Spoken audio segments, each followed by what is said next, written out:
Welcome to Auto Mundial, the weekly car news and review show, where this time we're taking a look at a retro rally tribute from Nissan. We also have Volvo's C40 Recharge, and Hyundai takes on Subaru with its new Elantra N. Plus an EV from Mazda, and the world's most expensive car sells at auction. That's all coming up, but first the news.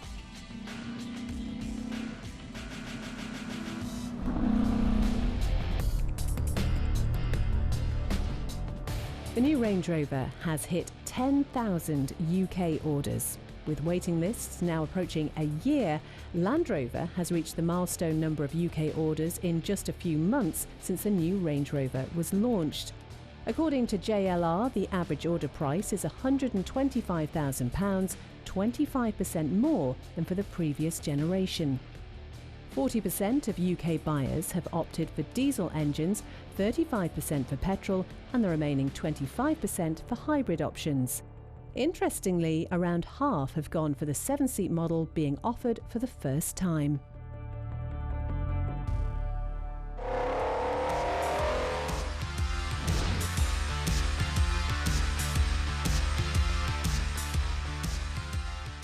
Last year, Volvo proudly announced that by 2030, all its models would be electric. It also said that it was targeting 50% EV sales by 2025, an ambitious target as at the time, Volvo didn't even have an electric car in its lineup. Polestars aside then, Volvo has finally put its money where its mouth is and brought us this, its first standalone EV, the C40 Recharge. We like the electric version of the XC40, and the new coupe SUV C40 carries much of the same hardware. So what's the C40 like? Well, the first thing you need to know is it's surprisingly fast. Opt for the top-spec twin-motor model and you get an electric motor on each axle, providing an ample 402 brake horsepower. Enough to get the stylish Tesla rival from 0 to 62 miles per hour in 4.7 seconds. The range is decent too, 277 miles, which is about right in this class. If performance isn't a priority, you can also get a 228 brake horsepower single motor which drives the front wheels only. The range takes a minor hit, but it's quicker to charge from a home charger. We'll leave you to make up your own minds about the styling. We don't dislike it, but just happen to prefer the more practical XC40. Inside, you're treated to a veritable feast of the zeitgeist's buzzwords. There are some 3D printed dashboard panels, vegan upholstery, and an Android infotainment system that incorporates Google Maps. Unfortunately, it doesn't support Apple CarPlay, disappointing for a car that starts at £47,000. Overall though, it's an impressive car and certainly something a bit different from Volvo's usual fare.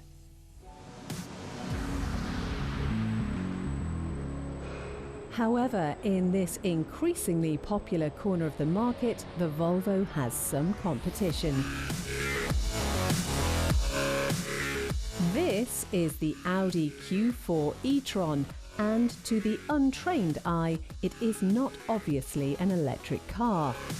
It all looks fairly conventional, and there's even what appears to be a big grille at the front. In true Audi fashion, it gets some very swanky LED lights, including a full-width light bar at the rear. 19-inch alloys come as standard, with optional 20s and 21s, which make it look a bit meaner. It is a chunky-looking car with a low roofline, but for style-conscious buyers, there's also a coupe version called the Q4 Sportback. This sacrifices some practicality in the name of looking good, with tapered roofline creating a rakish, sporty silhouette. Inside, the Q4 gets a modern driver-centric layout with the big infotainment screen and controls angled towards the driving seat. The drive selector sits on a floating panel, giving you some extra space below it. There are 3 different powertrain options to choose from. The entry-level 35 model gets a 52 kilowatt-hour battery, 168 brake horsepower and a 208-mile range. Next up is the 40. It costs a few grand more but gets a bigger 77 kilowatt-hour battery, 201 bhp and a much improved range of 316 miles.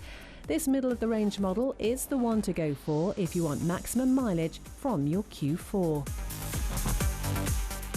If you are more interested in performance though, the top spec 50 uses the same battery, but power is increased to 296 bhp.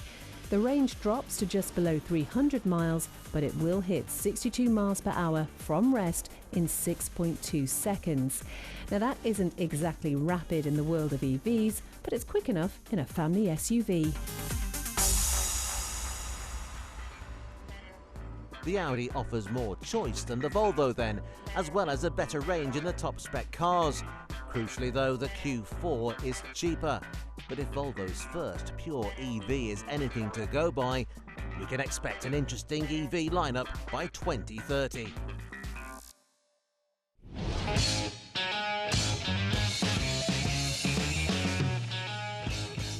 Last year, Nissan released some rendered images of a Nissan Juke rally car, souped up with knobbly tyres, light bars and the iconic livery of the East Africa Rally 240Z. So big was the response to these renders, Nissan has actually built it. It's called the Juke Rally Tribute, the name paying homage to the Datsun 240Z of 1971. And it isn't just a retro paint job. Nissan has gone all out, turning a humble Juke into a real desert rally car. Like the original renders from 2021, it gets some huge extended wheel arches, big off-road tyres and reinforced long travel suspension to soak up bumps and jumps. It also gets the bonnet-mounted LED spotlights and roof-mounted light bars, while the replica red and black livery looks as good today as it did 50 years ago. It also gets some underbody protection, a very naughty exhaust and a funky but functional spare wheel carrier where the boot would normally be. Under the bonnet is the Juke's new hybrid powertrain. It's unchanged from the system that you can spec your new Juke with, so it's not exactly ready for the WRC. It consists of a 1.6 litre petrol motor combined with an electric motor and an electric starter generator, which produces a modest combined 141 brake horsepower. Inside, the Juke's cabin has been generously clad in Alcantara, while a fire extinguisher, intercom, roll cage and 4-point harnesses add to the motorsport flavour. There's even a big hydraulic handbrake allowing for effortless big skids on the rally stage. The dashboard remains largely intact, and the seats and steering wheel are the same ones that you'll find in a standard Juke, making this a rally car that you could use every day.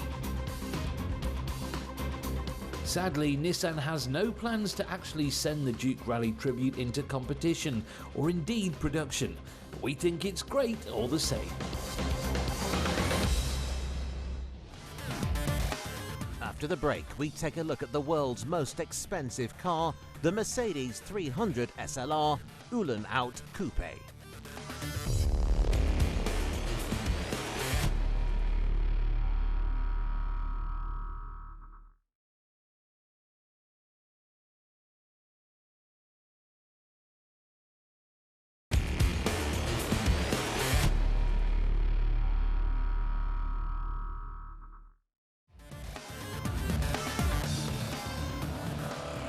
Coming up, the record-breaking Mercedes 300 SLR, but first...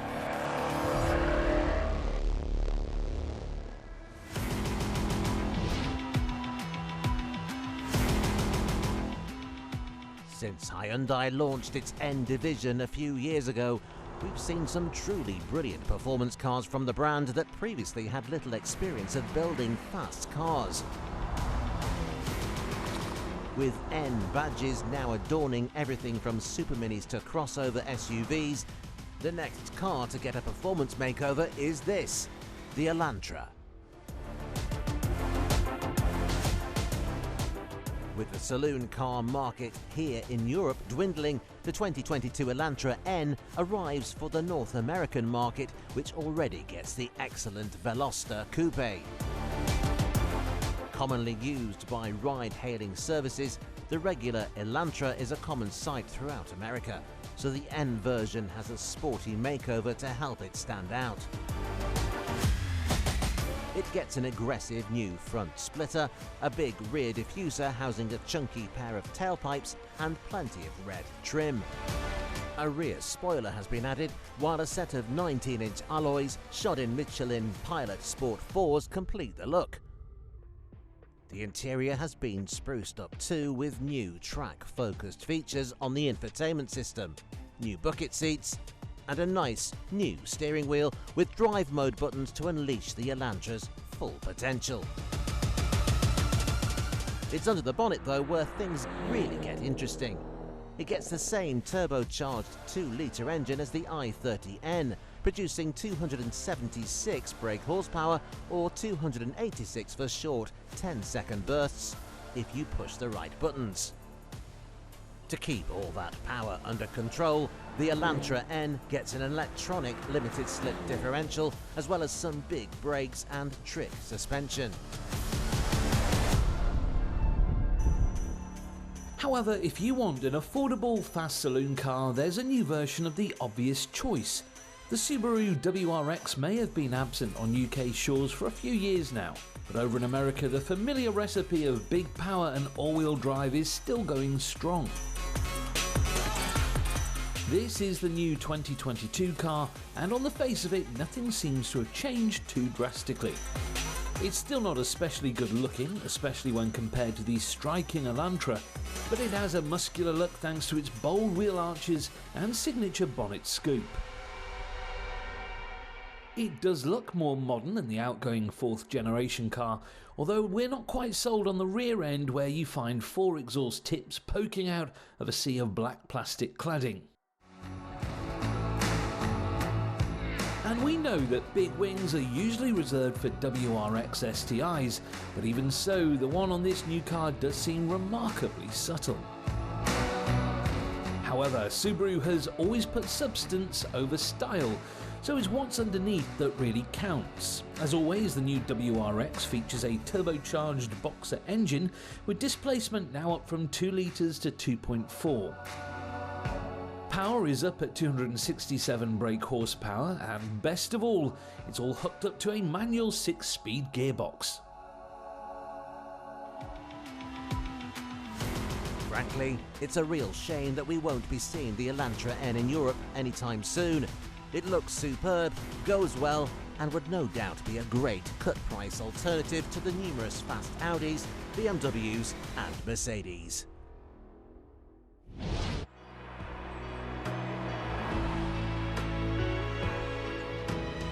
With just about every manufacturer now getting on board with electric cars, Mazda has released its all-new EV offering. Called the MX-30, it's a stylish little coupe crossover designed to stand out from the crowd. It is a great-looking car, in keeping with Mazda's increasingly premium image. Essentially an electric alternative to the excellent CX-30, the MX-30 is an intriguing EV debut in a segment that is quickly becoming very competitive. The styling will of course be a big draw to buyers, and it needs to be, as the quirky little Mazda gets a range of just 124 miles. In a class of Hyundai Konas and Kia e-Niros that will happily achieve well over 250 miles on a charge, that simply is not good enough for buyers who cover big distances or don't have the luxury of charging every night. It's likely to be a second car then, and that's fine for city cars like the new electric Fiat 500 and the Honda E. But it seems odd that Mazda would release a practical family car with a significantly lower range than a Renault Zoe. If you can look past the range though, the MX-30 is a genuinely compelling car, and not just because of the way it looks. It's full of interesting details, like the back doors that open the wrong way, like an RX-8 to create a pillarless opening, and the use of environmentally friendly materials in its construction. The Mazda's party piece, though, is its interior. Following the brand's Kodo design philosophy, it is simple, beautiful, and functional. Mazda's cabins are up there with the best right now, and the MX-30 is no exception. Powering the MX-30 is Mazda's new e-Sky Active powertrain. 143 brake horsepower drives the front wheels only for a 0 to 62 time of 9.7 seconds onto a top speed of just 87 miles per hour. It's quick enough to charge though, with a 40 kilowatt-hour DC rapid charger getting the 35.5 kilowatt-hour battery from 10 to 80% in under 40 minutes. So what else is out there? Well, if you fancy a quirky little electric crossover, the Kia Soul remains one of our class favourites. It's powered by a 64 kilowatt-hour lithium-ion battery that it shares with the e-Niro and Hyundai Kona Electric, which is good enough for an impressive range of 280 miles. This is no second car. With a range like that, you really can use it every day. It's quick to charge too, with a 100 kilowatt charger, getting it to 80% from empty in under an hour. Inside, the Soul is very spacious, which is unsurprising given the cuboid shape, but the boot is a little bit of a letdown. If you can do without the style of the Mazda or the sense of fun of the Kia, this, the MG ZS EV, might well be one of the best value electric cars on sale.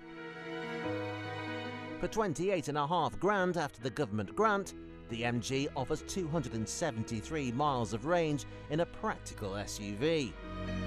It may not be quite as trendy as the other two, but modern MGs aren't as unlovable as they were just a few years ago. As much as we like the Mazda then, it really does seem it's a purchase you'd need to make with your heart rather than your head. Its range does let it down, but if you only do short journeys in your car and you have a charger at home, the MX-30 is a fantastic way of getting about.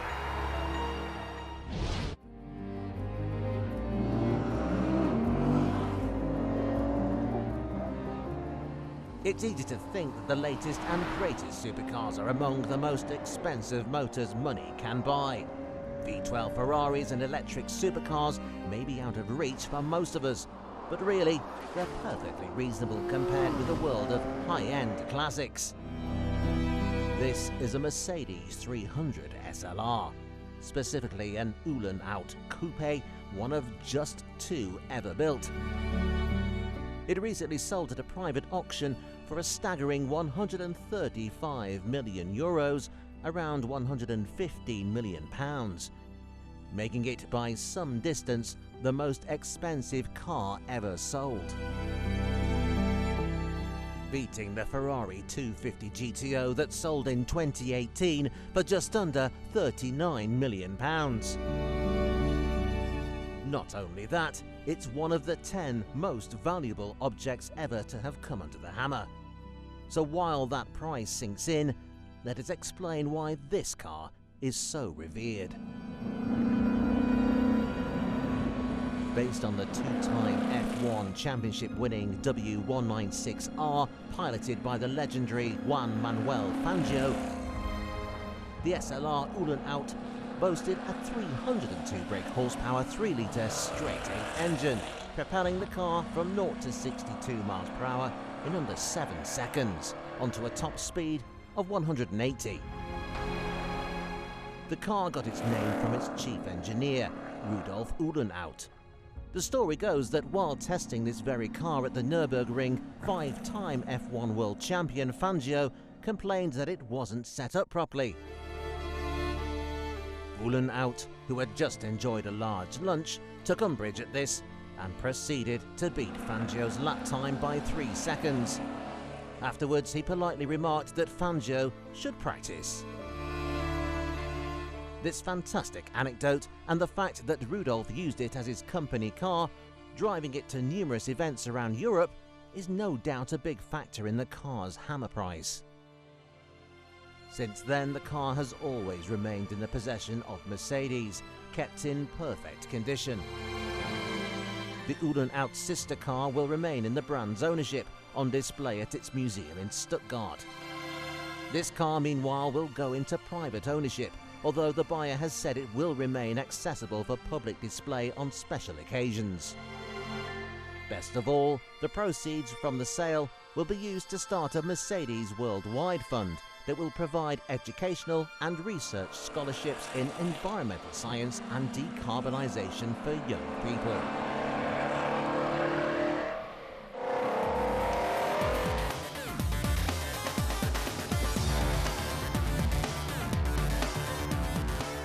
Join us again next week on Auto Mundial as we check out the new BMW 3 Series.